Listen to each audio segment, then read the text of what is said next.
Hasta la fecha, las empresas eléctricas del país recibieron al menos 90.000 denuncias. Es por esto que el presidente de la República anunció una compensación. El gobierno asumirá el valor del consumo extra de luz generado durante los meses de marzo a agosto.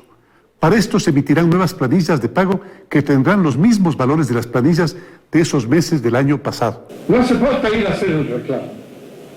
Esto de la refacturación es automática y cada cliente residencial lo verá reflejado en su planilla. Será en las facturas eléctricas entre marzo y agosto. El cálculo de devolución se reflejará tras la lectura de agosto en la planilla eléctrica de septiembre. No hay ese tipo de exigencia de que pague ahora y después veremos cómo la ajustamos. No, la resolución ya está vigente. La compensación favorecerá a al menos 4 millones de usuarios con consumos entre 1 kWh y 500 kWh por mes. Es un impacto muy fuerte para la caja fiscal, son 64 millones de dólares, sin embargo, es un impacto muy importante para los usuarios, para las personas que pasando una situación delicada como estaban pasando, necesitaban un apoyo del Estado. Explicaron además que la falta de medición durante los primeros meses, cuando se efectuaron cobros promediados excesivos, fue una irresponsabilidad de los encargados que ignoraron las disposiciones y por esto hubo sanciones. Le costó el trabajo al anterior viceministro de Electricidad, le costó el trabajo al director de la Agencia de Regulación y Control Eléctrica y todos los gerentes de las empresas eléctricas del Ecuador están siendo evaluados. Para realizar la devolución será necesario un ajuste en los presupuestos de las empresas eléctricas del país. En Quito, María Gracia Costa, 24 horas.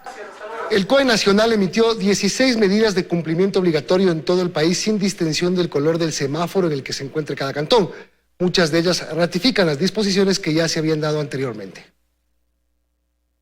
En un anexo a la resolución emitida el miércoles por el COE Nacional se suman 16 normas que se deberán cumplir a nivel nacional. Entre ellas, se mantiene el cierre de las fronteras internacionales terrestres. Las clases presenciales en todos los niveles educativos siguen suspendidas. Se mantiene prohibida la apertura de bares, discotecas, centros de tolerancia, juegos infantiles o lugares donde no se garantice el distanciamiento social, así como también de sitios cerrados para realizar ejercicios. El documento además ratifica que las playas se abrirán a partir del 5 de agosto, pero únicamente serán aquellas que cuenten con el sistema de vigilancia distanciados. Para los cantones que se encuentran en semáforo amarillo, la restricción vehicular continúa igual, es decir, de acuerdo al último dígito de su placa. Pero para los domingos, el COE realizó un calendario. De allí que los vehículos con placa impar podrán circular los domingos 2, 16 y 30 de agosto y los pares el 9 y 23 de agosto. Recuerde que el toque de queda en 18 cantones del país regirá de 21 horas a 5 de la mañana de lunes a jueves, pero de viernes a domingo el horario cambia de 19 horas a 5 de la mañana. El servicio de entrega a domicilio sí podrá operar hasta las 22 horas. Belén Merizalde, 24 horas. Más de 2.000 personas se han atendido en los centros de triaje implementados por el municipio de Quito. Sin embargo, hasta el momento no se ha logrado aliviar los hospitales de la capital, que continúan laborando al máximo de su capacidad. Son 3 pacientes que vencieron al COVID-19. Dejan el hospital después de una dura lucha. Rostros de alegría que dan esperanza. La otra cara de la moneda se ve enseguida. Gente contagiada que llega a la emergencia. Para aquellos que salen de esta batalla victoriosos, lo único que resta por advertir es no bajen la lucha. Tratemos más de cuidarnos para que no pasemos a nuestras familias. Sentí que la respiración me quitó y ya no podía caminar. Al interior de las casas de salud se evidencian las consecuencias del relajamiento social. Actualmente es mayor el número de pacientes que ingresan con sintomatología respiratoria grave que aquellos que son dados de alta, lo que complica aún más la situación al interior de los hospitales de la capital. Los médicos conservan la esperanza de que los pacientes estables no se compliquen y requieran ser trasladados a las unidades de cuidados intensivos que arrojan cifras poco alentadoras. El paciente grave que llega a ser intubado y necesita un ventilador, esos pacientes tienen una mortalidad muy cercana al 50%. A más de los ciudadanos que llegan a diario hasta estas casas de salud, cientos se trasladan a los centros de triaje implementados por el municipio de Quito, unidades que en tan solo 7 días han atendido a más de 2.000 personas. A pesar de que el objetivo de estos centros es una detección temprana de la enfermedad, es muy pronto para notar un alivio en el sistema de salud, pues al momento 168 personas se encuentran en lista de espera. 104 personas en espera de cama para hospitalización y 64 personas en espera de una cama para cuidados intensivos. Con 12.747 casos, Quito concentra el 88,7% de los contagios de la provincia de Pichincha, cifras que nos llevan a tomar aún más medidas de prevención para evitar ser un paciente más en busca de atención médica. En Quito, Daniela Valencia, 24 horas. El Hospital de la Junta de Beneficencia Luis Bernaza de Guayaquil continúa recibiendo pacientes con cuadros de COVID-19 de otras provincias. Pese a que hay camas disponibles, los médicos llaman a no relajarse. La alcaldesa Cintia Viteri asegura que podrán endurecer las restricciones en caso de un rebrote. Entre las personas que esperan noticias sobre sus familiares en los exteriores del Hospital Luis Bernaza encontramos a Francisco, oriundo de Babahoyo. Desde hace una semana está pendiente de su hermano, quien fue derivado del hospital del ISDS Cantón, tras presentar un cuadro grave de COVID-19. Cuenta que de a poco su salud ha ido mejorando y que es muy probable que la próxima semana ya se le otorgue el alta. Ella tiene los signos vitales ya normales, ya tiene pues sus órganos ya no están comprometidos. La disponibilidad de camas permite a esta casa de salud recibir derivaciones de otras provincias. Pues, por ejemplo, en la unidad de cuidados intensivos, pasaron de tener 40 pacientes con COVID-19 entre abril y mayo a apenas 11 en estos días, de los cuales 6 provienen de otras provincias. Luis González es el jefe de medicina crítica de esta casa de salud. Paulatinamente los casos disminuyeron en los meses de mayo y junio, lo que hizo que las terapias pudieran inclusive comenzar a atender sus pacientes habituales. En la actualidad todavía siguen llegando pacientes COVID. Daría la impresión de que en las últimas semanas de julio ha habido un ligero incremento del ingreso de pacientes y sobre todo mucha gente derivada de otras provincias, ¿no? Uno de los desafíos en la lucha contra el COVID-19 es que aún no existe un medicamento que garantice una recuperación absoluta. Aquí se trabaja combatiendo cada uno de los efectos de la enfermedad con diferentes medicamentos, que si bien pueden servir para unos pacientes, para otros no necesariamente.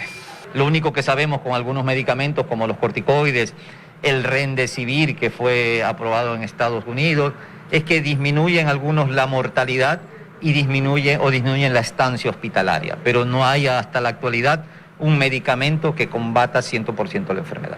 Por eso el llamado insistente es a no relajarse, pues de existir un rebrote se podrían volver a endurecer ciertas restricciones. Si la pelea ha terminado para nada, esto recién empieza. Estamos en plenas batallas, todos los días, batallas de salvar vidas todos los días. Y de cara a un nuevo fin de semana donde se reportan fiestas clandestinas por doquier, se pide prudencia, además de consideración con quienes pelean una lucha que aún no termina.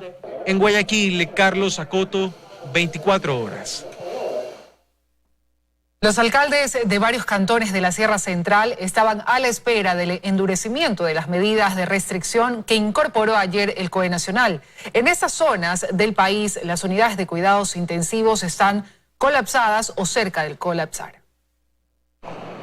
La decisión por esta zona del país se esperaba. Es más, ellos lo pidieron hace ya 3 semanas. Precisamente lo que resolvió el COE Nacional, que no se venda licor el viernes, sábado y domingo y que se amplíe el toque de queda a las 7 de la noche. Es lo que el 10 de julio pasado solicitaron varios alcaldes de la Sierra Central, pero fue inicialmente negado, lo recuerda el alcalde de Riobamba en Chimborazo. En este cantón ya no hay camas en las unidades de cuidados intensivos. Es decir, a este minuto no tenemos una disponible. Estamos muy conscientes que no va a haber un catálogo de semaforización para los 221 municipios del país, pero sí que en una relación o en una correlación sectorial se analicen justamente cuáles son las realidades que vivimos los territorios. Por lo que resolvió el COE Nacional los tranquiliza. Tungurahua es otra de las provincias en las que regirá las medidas adoptadas. La lucha del COVID en Ambato se siente sobre todo en los hospitales. En este hospital, en el Hospital Regional Docente de Ambato, las unidades de cuidados intensivos están llenas e incluso hay lista de espera.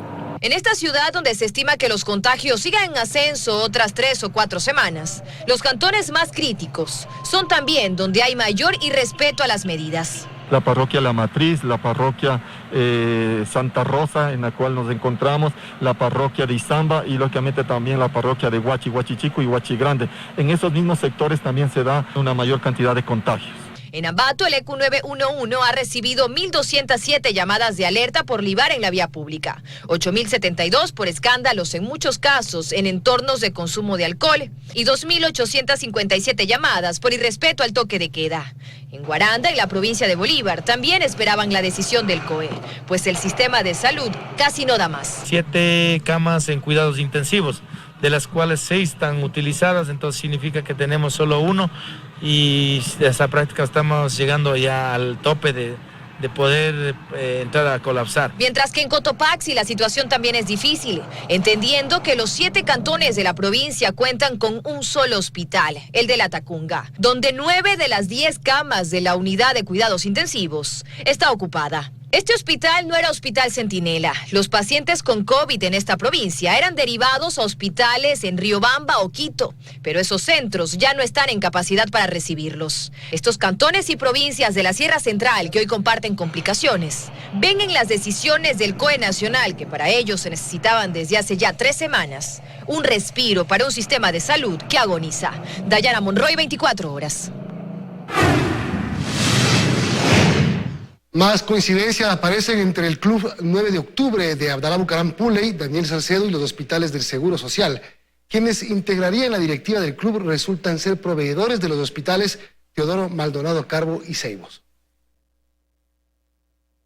Esta imagen fue publicada en la cuenta de Twitter del Club 9 de Octubre en septiembre de 2019 con la leyenda "Aquí la foto oficial del Super 9". En la foto, el presidente del club, Dalo Bucaram, sus jugadores, el cuerpo técnico y lo que sería parte de su directiva. Pero veamos en detalle. Esta persona, a la derecha de su imagen, es Jorge Sánchez Álava, quien, además de apoyar al equipo, tuvo negocios con el hospital del IES Ceibos. Según esta factura del 21 de junio del 2018, el hospital pagó a la compañía Inmedos $268.000 por 5.000 frascos de solución de formol neutra, y en la firma de recepción de la empresa consta la rúbrica de Sánchez Álava. En agosto de ese mismo año, el hospital compró de nuevo a Inmedos más formol, pero esta vez pagó $537.000 y nuevamente con la firma de Jorge Sánchez en la autorización de compra e ingreso. Documentos que, por cierto, llevan la autorización de la entonces gerente general de esa casa de salud, Susana Mera León, quien ahora está detenida para investigaciones por la compra con sobreprecios en fundas para cadáveres. Pero volvamos a la imagen del 9 de octubre y ahora detengámonos en él, Gonzalo Campos,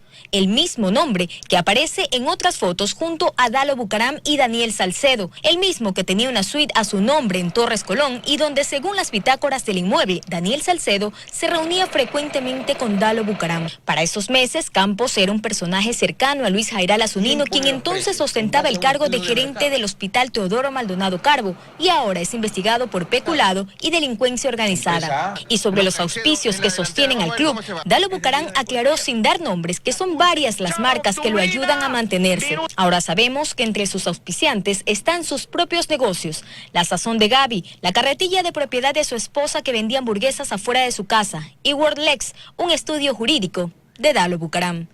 Joana Ramos, 24 horas.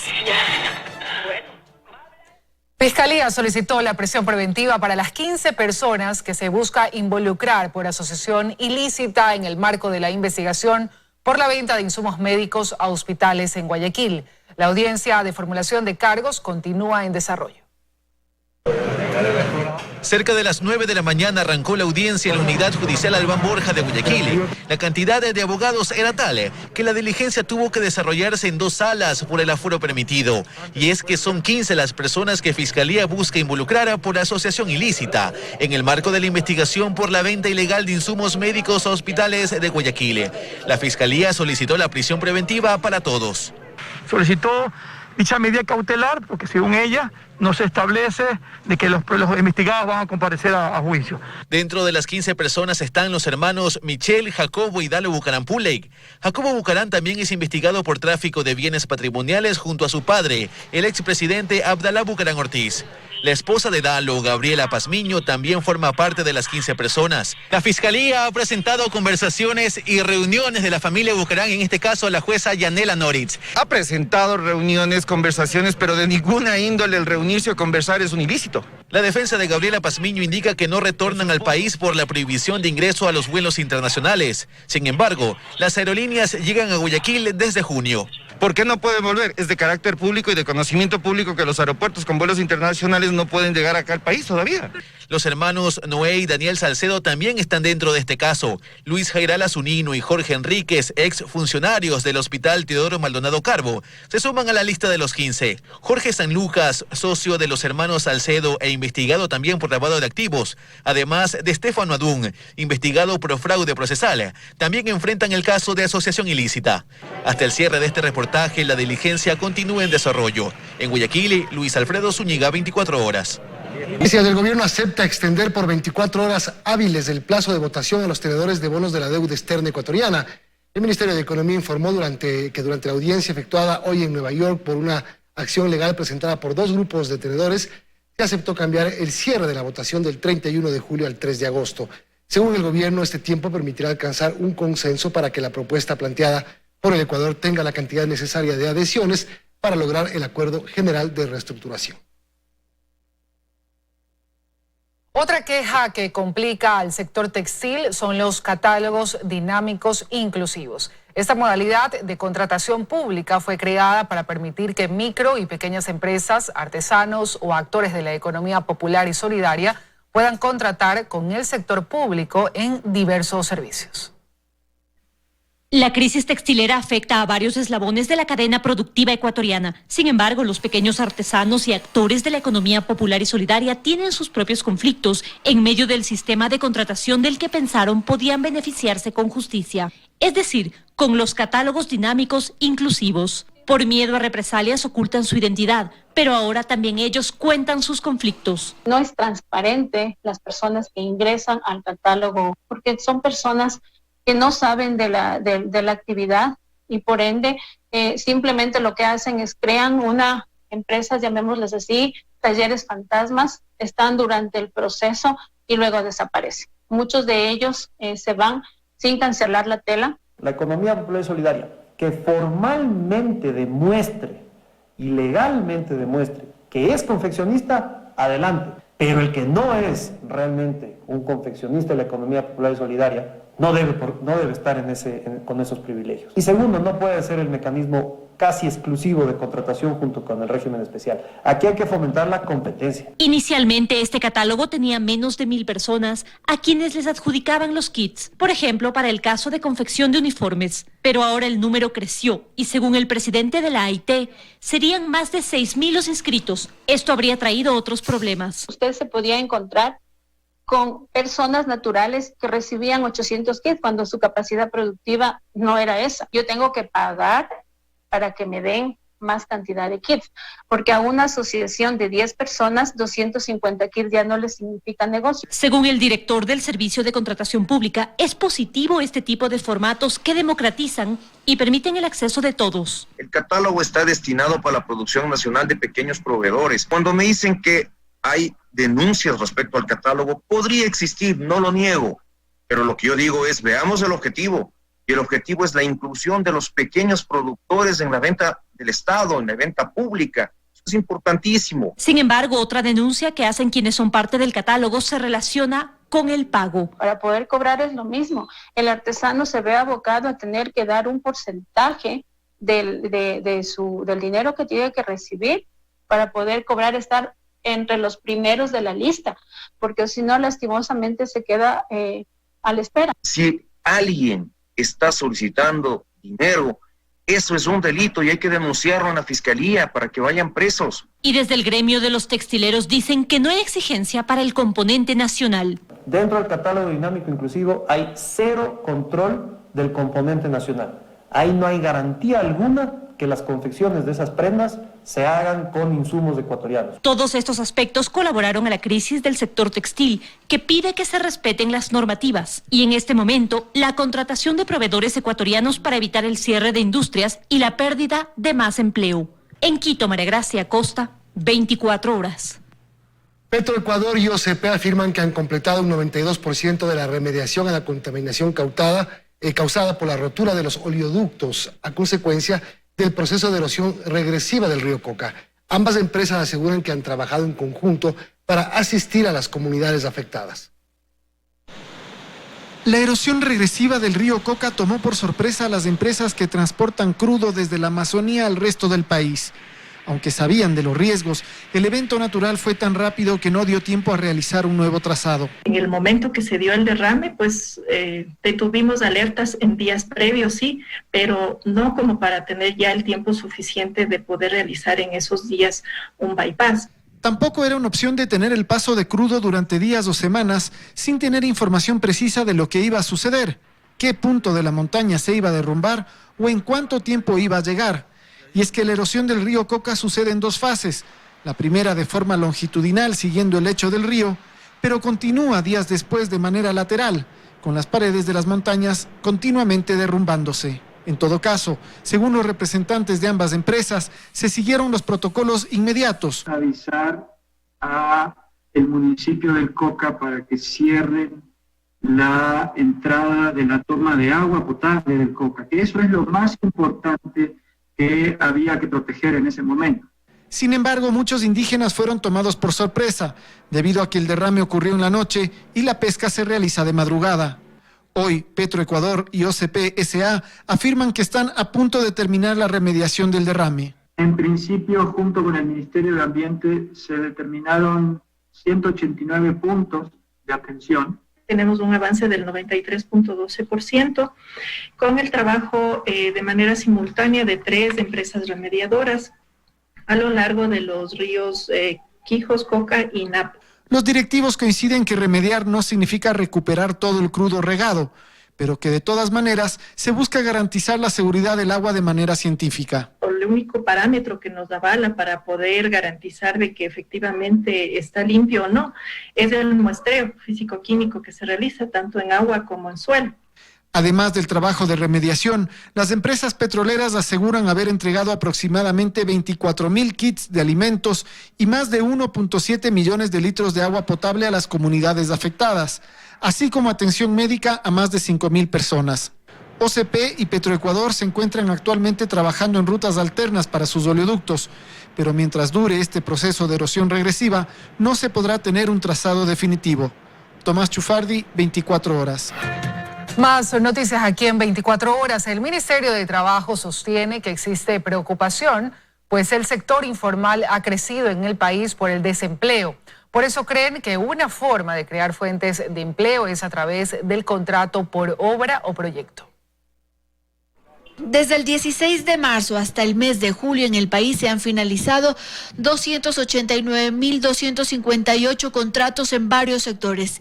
En ese mismo periodo de tiempo, 127.579 nuevos contratos se suscribieron. ¿Esto qué es lo que nos dice? Que de todas maneras tenemos un neto negativo de 160.000 contratos menos que a mediados de marzo. Al Ministerio de Trabajo le preocupa los índices del sector informal, que en diciembre de 2019 era del 46.7%, aunque no hay las cifras de este 2020, ya se adelantan. Con seguridad lo que nos van a demostrar esas cifras es un crecimiento del empleo informal en relación al empleo formal. Todas aquellas personas que están en el sector informal son personas que están sujetas a vulnerabilidades. Ante esto, el ministerio retomó algunos mecanismos como la contratación por obra o servicio determinado dentro del giro de negocio. Es decir, la duración depende del proyecto u obra. En este documento se sostiene que el salario no podrá ser menor a la remuneración básica, a menos de que éste sea proporcional a la jornada que se acuerde. Si es que tenemos una remuneración básica de 400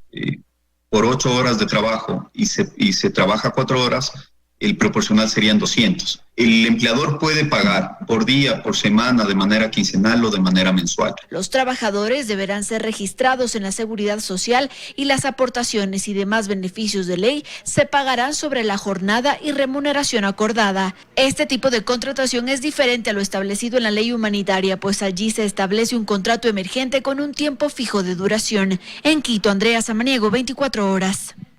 La ministra de Gobierno se pronunció ante la denuncia hecha en su contra y 9 personas más por el operativo de decomiso de armas realizado este fin de semana. La ministra se la acusa de fraude procesal, mientras que ella asegura que es un acto de intimidación en contra del trabajo de la policía. En un acto llevado a cabo esta mañana en la Comandancia de Policía, la ministra María Paula Romo se refirió a la denuncia que se levantó en su contra por fraude procesal y a la que se suman una jueza, un fiscal y los 7 policías que participaron en el operativo Victoria 653. Una persona detenida y que está siendo procesada nos ha demandado a mí y a algunos miembros de la Policía Nacional. Este caso ustedes lo han conocido, pero en realidad muchas veces personas que son procesadas o son detenidas en respuesta demandan a la policía o demandan a las autoridades. El demandante es Carlos Miguel DM, quien tenía en su poder varias armas de corto y largo alcance, junto a alimentadoras y un aproximado de 9.500 municiones de distinto calibre. Su abogado defensor previamente advirtió que las armas contaban con permisos en trámite y que se las usa para práctica deportiva. Lo que sí llama la atención es que se diga que estas armas se usaban de manera ilícita. La ministra Romo asegura que la denuncia busca intimidar a la Policía Nacional. Pero evidentemente es una forma de tratar de amenazar o de amedrentar a la institución de la Policía Nacional, así que responderemos con las herramientas de la ley, nada más y nada menos que eso. Tras estar detenido unas horas, el demandante fue liberado luego de que la Fiscalía retirara la calificación de flagrancia, por lo que a su denuncia se suma la privación ilegal de libertad e intimidación.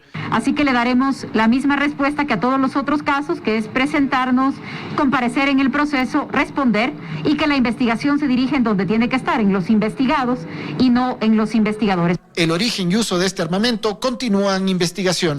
Tomás Chufardi, 24 horas.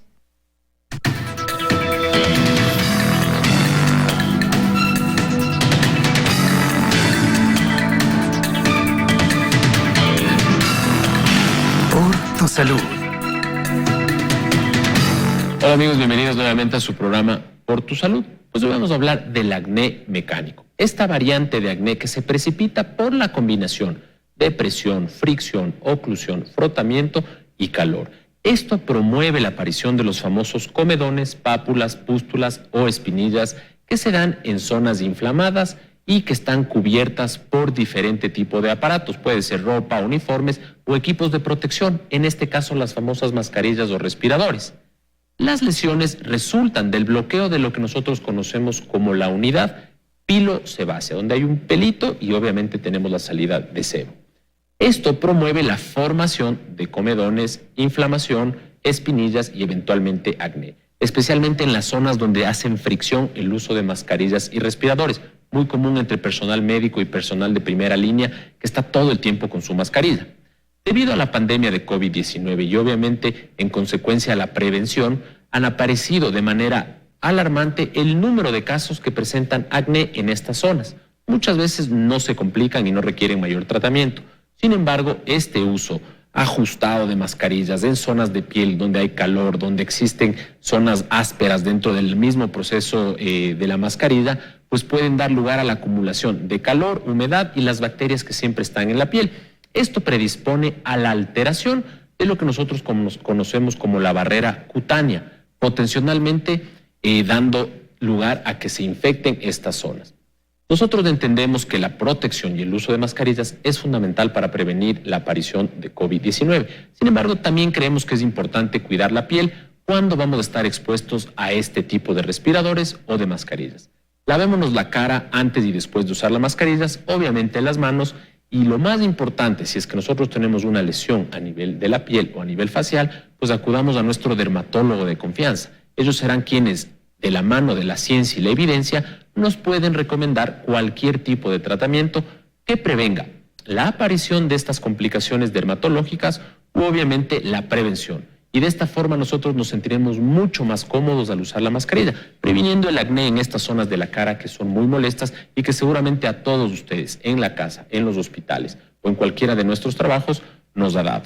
Es importante entender que nosotros como ciudadanos somos corresponsables. La mascarilla es lo más importante para prevenir la expansión de las partículas de aerosol. Si usted está en su casa y tiene estas molestias, pues no se olvide de exfoliar la piel usando un jabón que le recomiende su dermatólogo, lavarse la cara y en algunos casos inclusive se recomienda el uso de algún tipo de protección que pueda prevenir la fricción entre el respirador y la mascarilla y obviamente la piel de esta persona. Es importante que ustedes pongan todo el cuidado en lo que es la prevención de cualquier otro tipo de complicación, ya que actualmente los sistemas hospitalarios pues están a full y a tope de su saturación.